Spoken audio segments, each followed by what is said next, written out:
Halo, dalam video ini saya akan menunjukkan cara menghubungkan ke jaringan Wi-Fi di Microsoft Surface Pro 5.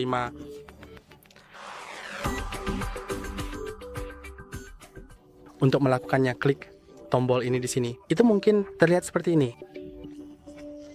Artinya Anda punya jaringan seluler aktif.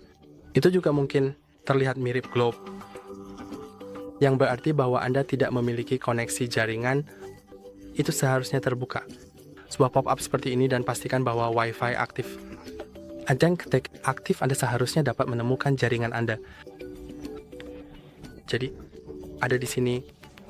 Kemudian klik pada connect dan masukkan kata sandinya.